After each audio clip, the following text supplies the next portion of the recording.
August 15, 1940, the early morning mist clings to the white cliffs of Dover, softening the harsh outlines of radar towers and hastily dug trenches. A low hum rises from the distant channel, faint at first, then growing into the deep, insistent roar of hundreds of aircraft engines above. Messerschmitt Bf-109s and Heinkel bombers slice through the clouds, their sleek forms glinting in the weak sunlight.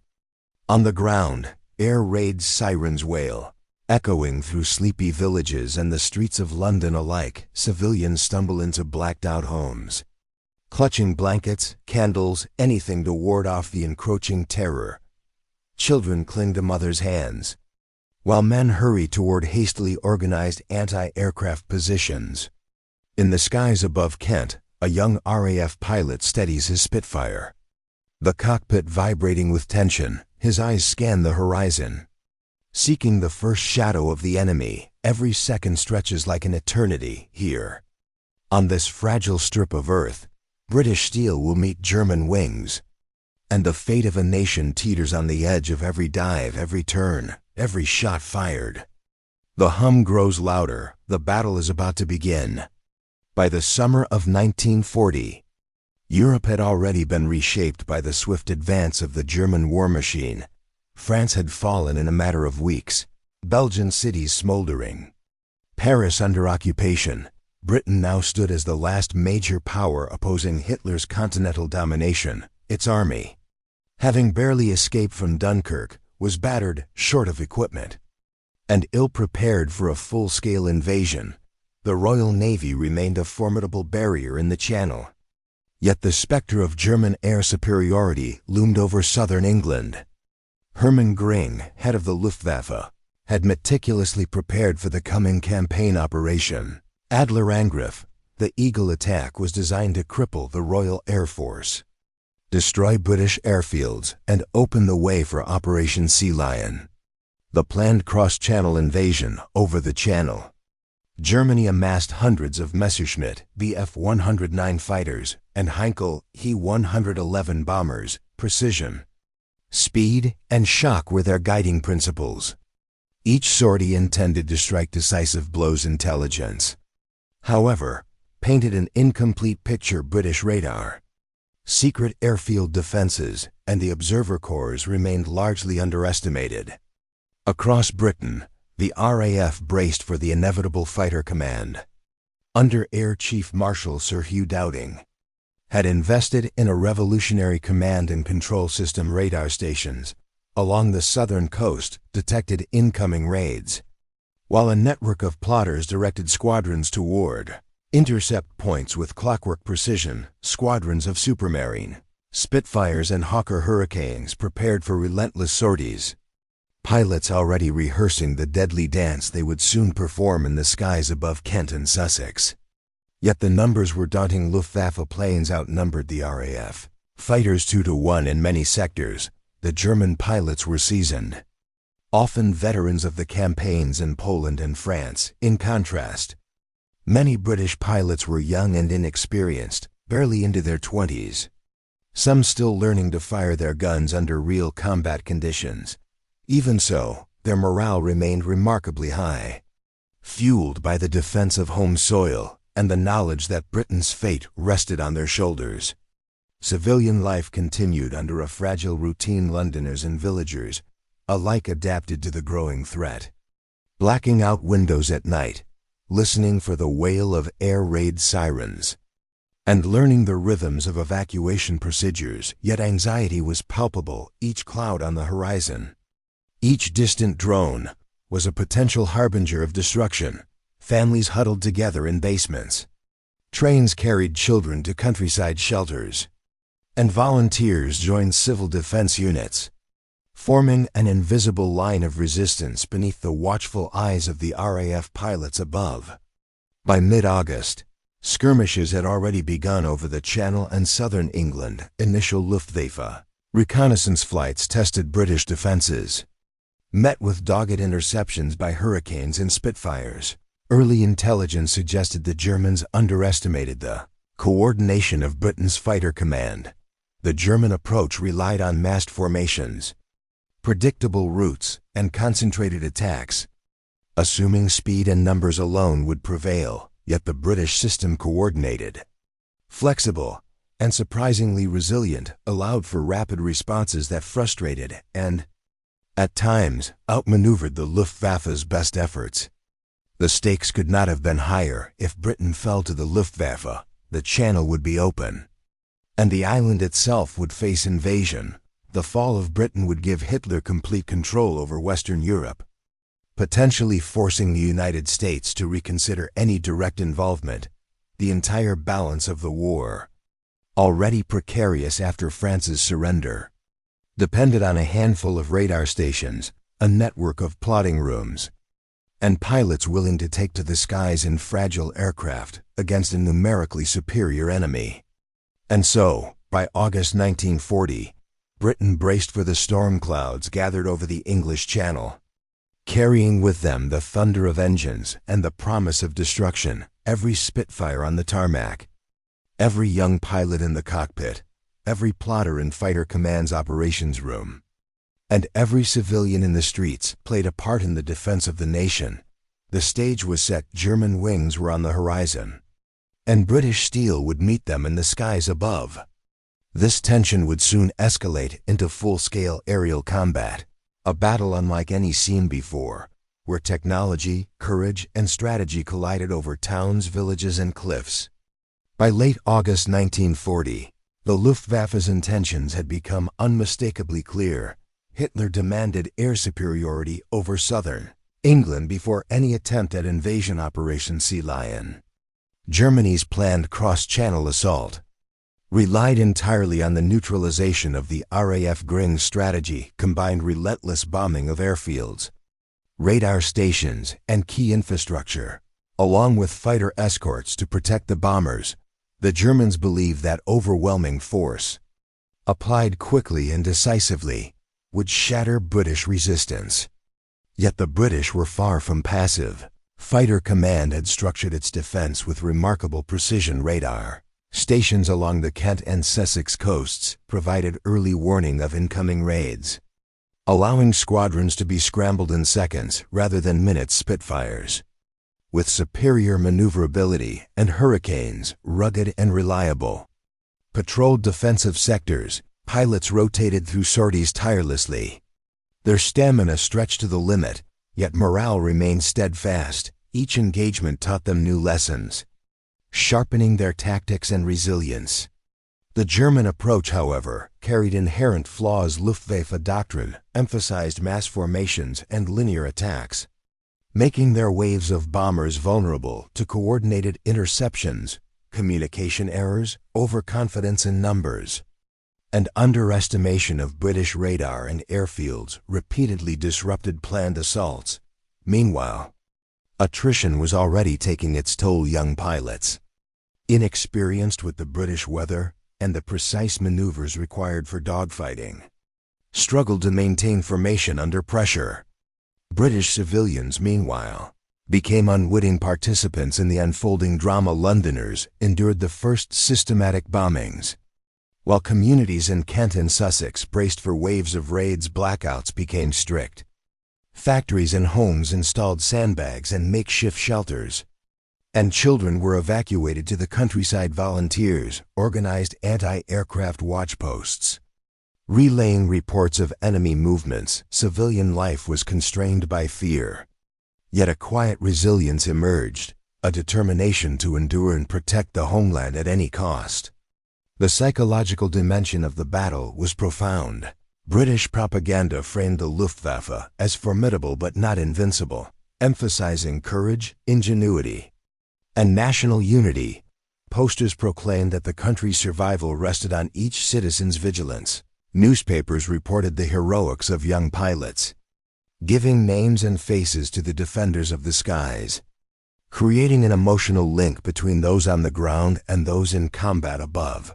This emerging Blitz spirit, though in its early stages, laid the foundation for civilian morale during the prolonged bombing campaigns to come. By the first week of September, the Luftwaffe had begun to shift tactics, probing for weaknesses, experimenting with timing and targets. Yet every raid confirmed the resilience of British defenses. Radar operators detected formations at distances previously thought impossible. Fighter command plotters directed intercepts with astonishing efficiency. And pilots adapted to the enemy's maneuvers in real time. The German expectation of rapid dominance faltered, replaced by a slower, grinding contest in which every sortie, every interception, and every downed aircraft carried strategic significance. Behind the scenes, leadership decisions on both sides would prove decisive. Gring's impatience with setbacks and overconfidence in Luftwaffe capabilities increasingly contrasted with Dowding's methodical, disciplined approach. Dowding's insistence on preserving squadrons, even at the cost of temporarily ceding airspace, ensured that British forces could continue fighting day after day, absorbing losses while remaining operational. This patience, coupled with innovative radar-guided interception techniques, would prove critical in the battles to come. As August turned to September, the stage was set for a confrontation that would determine the survival of Britain. The Luftwaffe sought to impose its will through the weight of aircraft and firepower. The RAF relied on strategy, technology, and human courage. Civilians, unknowingly entwined in the conflict, prepared to endure the coming storms. And high above the English countryside, Spitfires and Hurricanes readied themselves to meet German wings, carrying not just weapons, but the hopes of a nation.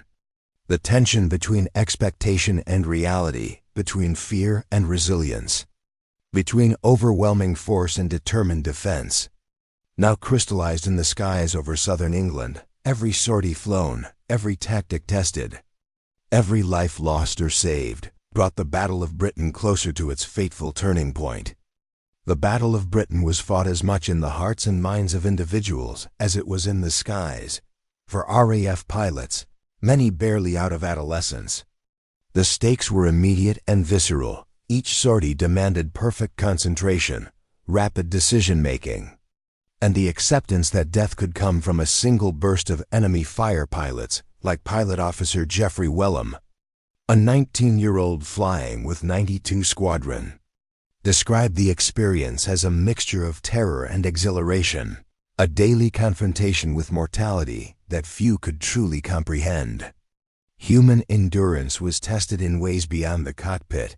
Ground crews worked around the clock to repair aircraft damaged in combat, often under the threat of incoming raids themselves. Radar operators, tirelessly plotting aircraft positions, processed information with precision and speed that could mean the difference between victory and destruction. Civilians, too, bore the strain. Families huddled in shelters while bombers roared overhead. Children clung to their mothers as air raid sirens pierced the night. Fear, courage, and resilience intertwined, creating an atmosphere where every small action had weighty consequences.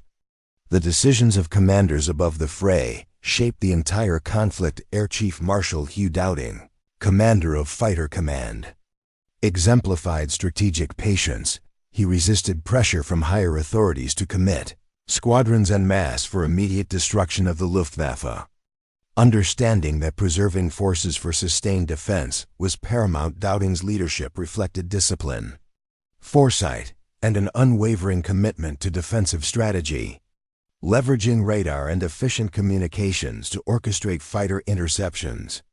In contrast, Hermann Göring's leadership of the Luftwaffe displayed overconfidence and impatience, convinced that the RAF could be crushed by sheer numbers.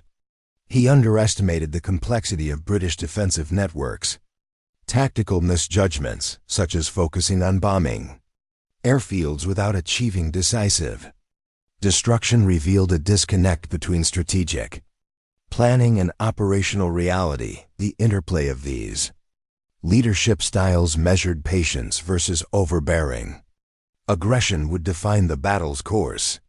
Technology, more than ever before in warfare, became a decisive factor. The Spitfire and Hurricane fighters, each with distinct strengths, embodied British aerial innovation. Spitfires, fast and agile, excelled in dogfights, while Hurricanes, robust and reliable, could absorb damage and continue to protect bombers' radar.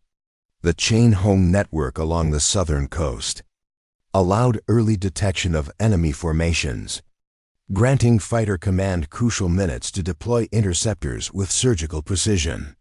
The Germans, while technologically advanced, faced limitations. Messerschmitt Bf-109s were effective fighters but had restricted range, leaving bombers exposed once they penetrated British airspace communication systems. Among Luftwaffe units were often cumbersome, and the reliance on rigid formation tactics reduced flexibility in the face of adaptive British defences technology, therefore did not act in isolation.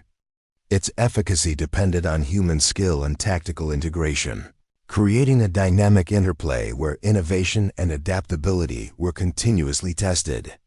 From the German perspective, the Battle of Britain was an ambitious gamble. Luftwaffe commanders assumed that rapid dominance of the skies would force Britain into submission or pave the way for invasion, yet German pilots faced unexpected challenges. The English Channel, unpredictable weather, and the resilience of British radar-guided defenses disrupted carefully laid plans. Luftwaffe doctrine emphasized massed formations and coordinated bombing runs, relying on numerical superiority to overwhelm defenders. In practice, these formations became vulnerable. Bombers often flew without adequate fighter protection once they penetrated British airspace, and communication lapses led to confusion in navigation and target selection. German pilots, though highly trained from campaigns in Poland and France, found themselves in an unfamiliar tactical environment, confronting pilots who were defending their homeland with intimate knowledge of terrain and air corridors. This mismatch between expectation and reality contributed to mounting losses. Growing frustration filtered down, creating pressure that forced repeated sorties. Despite increasing casualties, the Luftwaffe's challenges highlighted that technological and numerical advantage alone could not guarantee victory. Adaptability and intelligence mattered as much as raw firepower. The Battle of Britain was as much a contest of spirit as it was of steel for the British public. The air raids were both terrifying and galvanizing. Civilians endured nightly bombings, yet the determination to maintain daily routines and continue industrial production became a form of passive resistance. Children were evacuated, schools reorganized, and volunteers manned air raid shelters and anti-aircraft posts. Propaganda played a subtle but powerful role. Stories of young pilots shooting down multiple enemy aircraft or of daring rescue missions circulated widely, reinforcing a narrative of resilience and courage. Moral fortitude extended to the pilots themselves. The knowledge that their efforts protected families and towns added urgency and weight to every sortie. Fear existed, but it was tempered by resolve, creating a national mindset that the survival of Britain depended not just on fighters in the air, but on the collective determination of an entire population. Tactically, the Battle of Britain was unprecedented. RAF squadrons employed the Dowding System, integrating radar intelligence, ground observers, and flexible squadron deployment. Pilots were directed precisely to intercept enemy formations, allowing smaller numbers of fighters to confront larger waves effectively. Rotation of squadrons prevented exhaustion, and careful conservation of resources ensured sustained operational capacity over months of aerial combat. Dogfighting tactics evolved rapidly. British pilots developed tight formations, using altitude, speed, and maneuverability to gain advantage over heavier or less agile bombers. Hurricanes often targeted bombers directly, while Spitfires engaged enemy fighters, exploiting their superior agility. German formations, rigid and predictable, were repeatedly outmaneuvered, forcing bombers into vulnerable positions. Tactical adaptation was continuous. Both sides learned from every engagement, refining formations, attack angles, and interception strategies. Weather, too, became a tactical factor. Fog, sudden storms, and low clouds challenged navigation and visibility, affecting bomber accuracy, and fighter response. Pilots learned to use terrain, cloud cover, and altitude to their advantage, turning environmental conditions into strategic assets. The battle was not merely a contest of planes and guns, but a dynamic chess match where innovation, observation, and rapid adaptation determined outcomes. The skies over southern England burned with activity in August and early September 1940. August 15th, later remembered as Eagle Day, marked the Luftwaffe's largest coordinated assault to date. Over 1,500 German aircraft took to the skies, heading toward RAF airfields and radar stations in Kent and Sussex. The morning haze over Dover and the white cliffs of the coastline became a theater of anticipation and dread. Every radar operator, every plotter in fighter command, and every pilot on the tarmac knew that failure could mean the loss of Britain itself. Our 8th Squadron scrambled in waves. Hurricanes and Spitfires surged into the sky, engines screaming. Guns primed. Messerschmitts, sleek and relentless, swept down in tight formations to protect the Heinkel and Dornier, bombers that plowed toward their targets. The first engagements were sudden, brutal, and chaotic. Pilots traded fire in the clouds, spiraling in deadly loops and rolls, each maneuver a gamble with life and death. British radar allowed controllers to vector fighters precisely onto the enemy, transforming what might have been random encounters into controlled, lethal confrontations. By late morning, RAF pilots had already downed scores of bombers. Though losses on both sides mounted, the Luftwaffe pressed on, confident that sheer persistence would break the British defense. Yet for every German plane destroyed, another pilot scrambled to take its place, and every downed British fighter was replaced with reinforcements waiting at forward airfields. The pace was relentless. Young men fought not only for survival, but for the very existence of their homeland, their courage amplified by the stakes of the moment. The day revealed stark contrasts in leadership. Green, observing from distant command posts, urged relentless attacks on airfields, ignoring early warnings that British fighters remained concentrated and effective. Dowding, conversely, held reserves strategically, allowing him to commit squadrons with maximum impact while avoiding catastrophic losses. The precision of the Dowding System linking radar, ground observers, and fighter squadrons demonstrated its value on a scale that would determine the battle's outcome.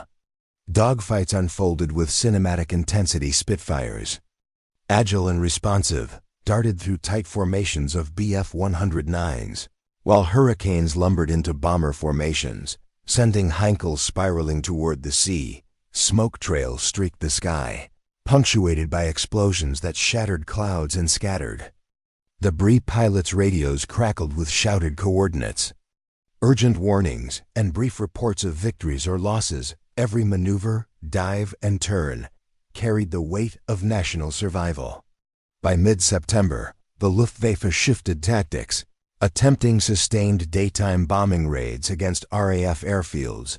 Yet the relentless counterattacks, combined with fatigue and mounting casualties, began to tell. Experienced British pilots rotated through missions, preserving their numbers, while fresh recruits filled gaps with training, determination, and instinct. German pilots, by contrast, found themselves overextended, their formations increasingly disordered. Under continuous pressure, operational strain became as lethal as enemy fire. August and early September solidified a pattern. The Luftwaffe could inflict damage, destroy planes, and sow fear, but could not achieve decisive air superiority.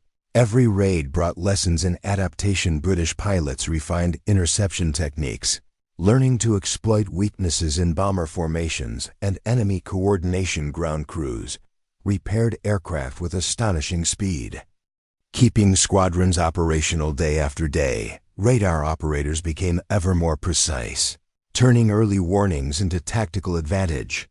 The first section of the climax ends with a key realization.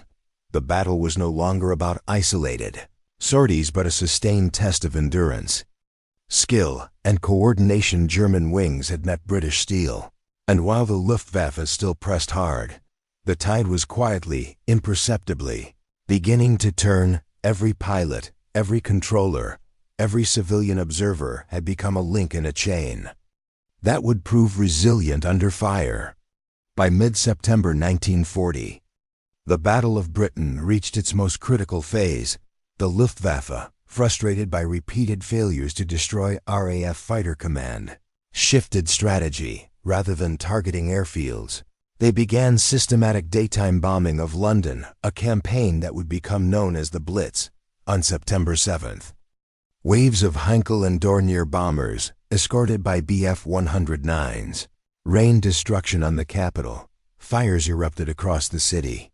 Landmarks were shattered, and civilian casualties mounted, yet rather than breaking British morale, the bombings hardened it. Londoners endured with determination. Blackouts and improvised shelters, while newspapers and radio broadcasts framed the attacks as a test of national resilience. In the skies, RAF pilots faced relentless pressure. Dogfights became increasingly desperate. Spitfires and Hurricanes engaged in extended aerial duels, sometimes lasting over 20 minutes per encounter. Smoke, tracer rounds, and the roar of engines filled the sky in a chaotic ballet of death.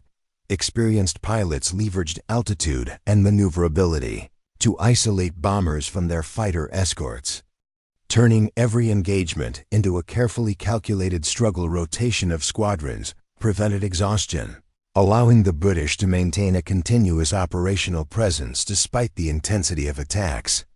Luftwaffe losses mounted. German pilots, operating far from home bases, began to show fatigue. Fuel limitations, mechanical failures, and the cumulative effects of sustained combat eroded operational efficiency. Command misjudgments compounded these problems, bombing civilian areas distracted from the primary goal of achieving air superiority, giving RAF squadrons time to regroup and repair. By mid-September, Gring faced the uncomfortable truth that his initial plan-crushing Fighter Command to pave the way for Operation Sea Lion was failing.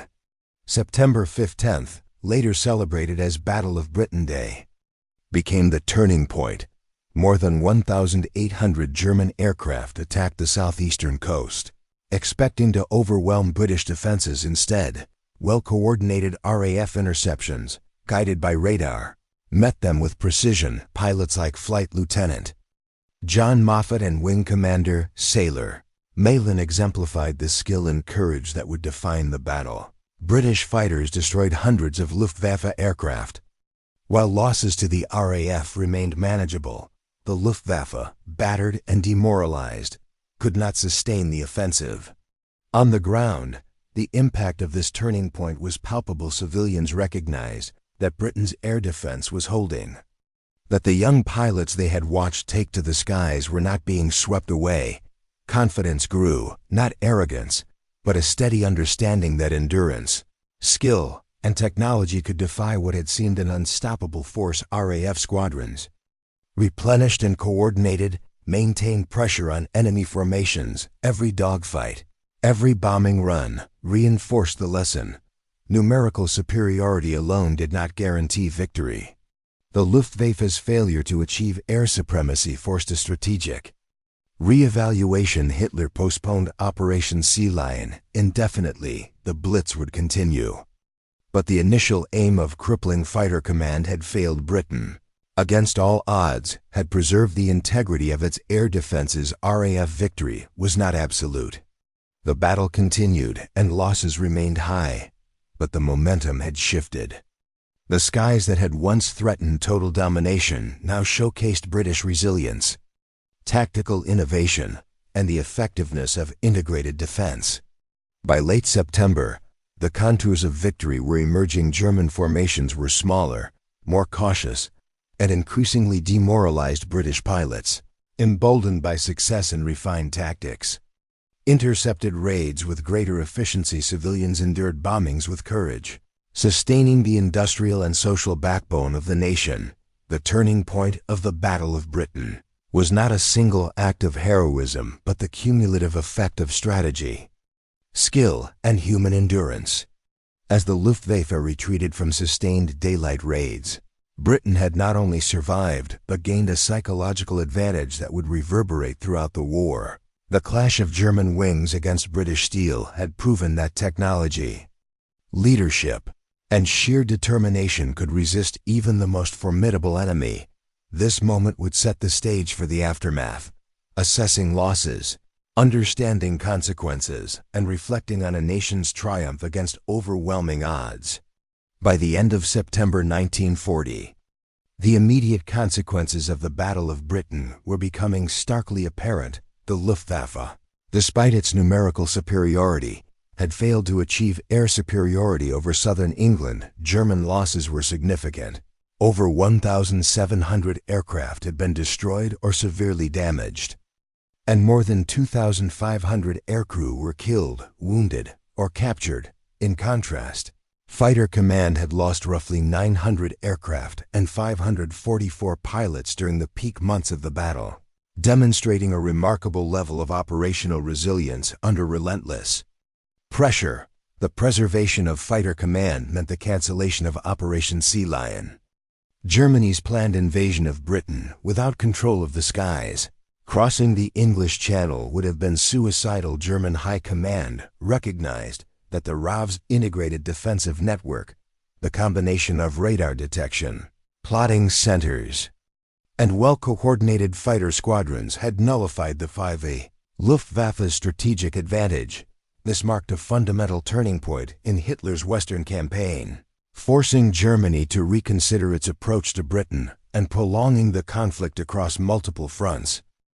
Tactically, the battle had tested both sides to their limits. German bombing raids had inflicted destruction on airfields, radar installations, and infrastructure. But the damage was neither decisive nor permanent. Airfields were repaired swiftly. Radar stations returned to operation within days, and squadrons continued to rotate through sorties without significant disruption. The Luftwaffe's shift from targeting military installations to bombing London and other urban centers, initiating the Blitz, was a tacit acknowledgement that air superiority could not be forced by direct assaults alone. The human cost was also profound. RAF pilots, already young and inexperienced at the war's outset, were hardened by the intensity of aerial combat. Many experienced psychological strain, witnessing comrades fall and facing the constant risk of death with each sortie. Civilian casualties in London and other targeted cities began to mount. Yet the public's response was one of resilience rather than panic shelters.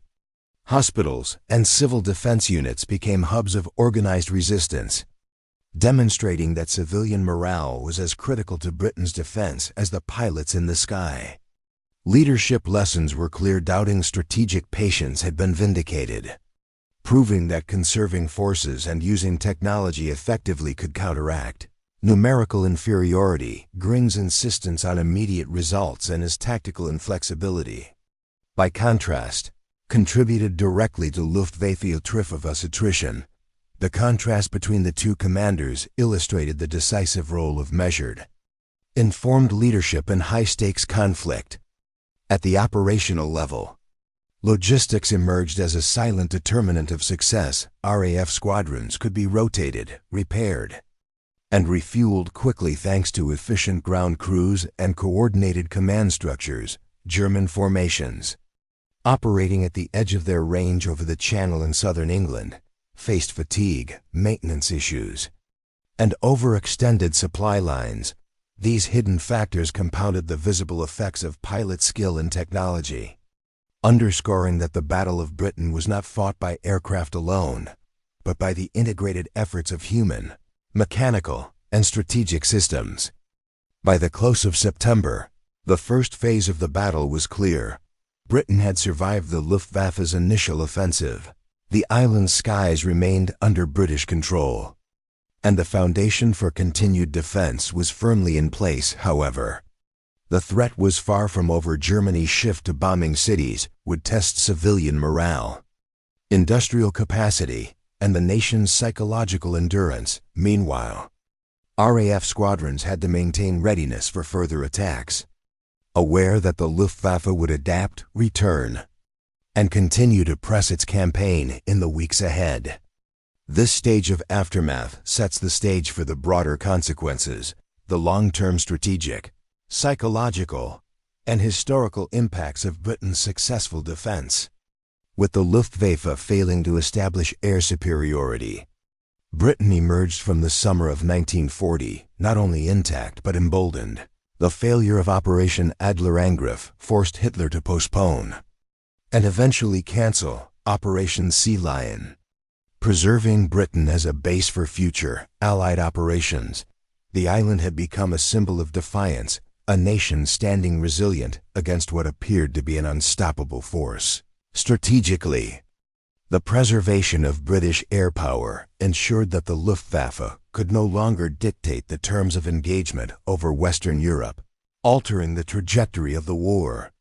Civilians had endured the initial wave of air attacks with remarkable fortitude. Londoners adapted to nightly bombings, implementing blackout measures, seeking shelter in the underground, and maintaining essential services under immense strain. Industrial production continued, and morale, though tested, remained remarkably robust. The early raids solidified a sense of unity and purpose.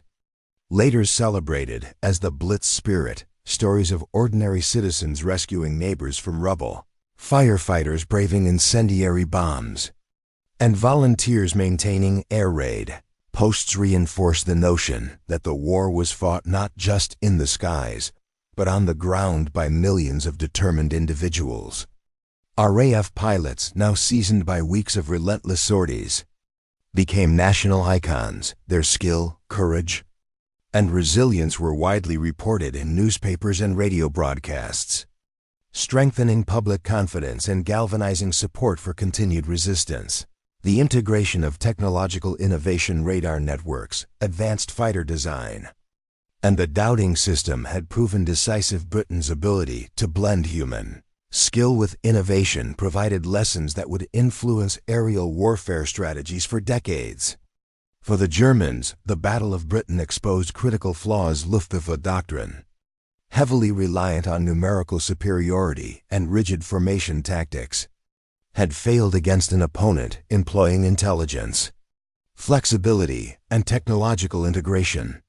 The diversion to bombing civilian centers instead of continuing focused attacks on military targets reflected both desperation and strategic misjudgment. These miscalculations would reverberate throughout subsequent campaigns, illustrating that strategic overconfidence could undermine even a technologically and numerically superior force. The psychological impact on both nations was profound. In Britain, victory, however partial, created a morale boost that extended beyond the military. Churchill's speeches, infused with defiance and resolve, framed the RAF's endurance as emblematic of national character. Never in the field of human conflict was so much owed by so many to so few. The statement captured the essence of a battle fought not only with planes and guns, but with human courage and resolve. Germany, conversely, faced the first significant setback of the Western campaign, confronting the limits of its expansion and the need to rethink strategy. Long-term, the Battle of Britain reshaped perceptions of air power. It demonstrated that air superiority could determine the outcome of an entire campaign, and that integrated defense systems linking intelligence, communication, and technology could compensate for smaller numbers.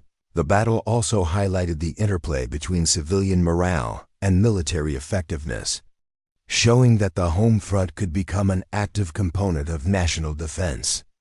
By the end of the campaign, Britain had secured more than survival. It had gained a psychological, strategic, and symbolic victory. The resilience of its people, the skill of its pilots, and the ingenuity of its defensive systems combined to create a defense that even the formidable Luftwaffe could not overcome. The consequences of this success extended far beyond September 1940, influencing Allied strategy, shaping propaganda narratives, and preserving the island as a critical base for the counteroffensive. that would eventually turn the tide of the war. The battle had ended. But the war continued. The lessons learned, sacrifices made, and courage displayed would echo through the skies and streets of Britain for months to come, setting the stage for the broader struggle of the Second World War. The Battle of Britain was more than a clash of aircraft. It was a collision of will, courage, and ingenuity over those summer months of 1940. The skies above southern England became a crucible where young pilots, engineers, commanders, and civilians alike were tested to their limits. Each Spitfire that rose into the morning sun carried not just guns and ammunition, but the hopes of a nation. Each radar operator plotting enemy formations, each ground crew repairing damaged planes, each family enduring the wail of sirens, became a vital thread in the defense of Britain. The significance of the battle lies not only in its immediate military outcome, but in its enduring lessons. Technology alone does not secure victory.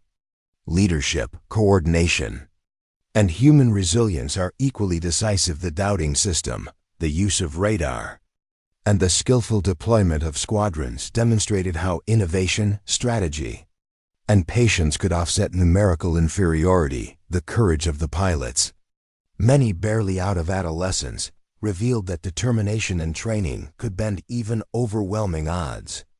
Equally striking was the interplay between the battlefield and the home front. Civilian morale, community resilience, and collective effort created a foundation that allowed military success to endure. Britain's ability to absorb bombing, sustain production, and maintain hope under relentless attack reshaped the understanding of total defense, showing that war is fought in the skies, in command centers, and in the hearts of ordinary people. Ultimately, the Battle of Britain was a turning point not only for the Second World War, but for the very idea of resistance against seemingly unstoppable powered German wings had met British steel and had been repelled. The lesson resonates beyond history. Courage, unity, and ingenuity can transform the smallest advantage into survival, and survival into triumph. As the skies cleared over the white cliffs of Dover and the hum of engines faded, a battered but unbroken nation looked forward, not with fear, but with the quiet certainty that it could endure, adapt, and prevail. The Battle of Britain had changed everything, and its echoes would endure in the collective memory of a nation, in the tactics of modern air warfare, and in the understanding of what it truly means to defend one's home against the odds.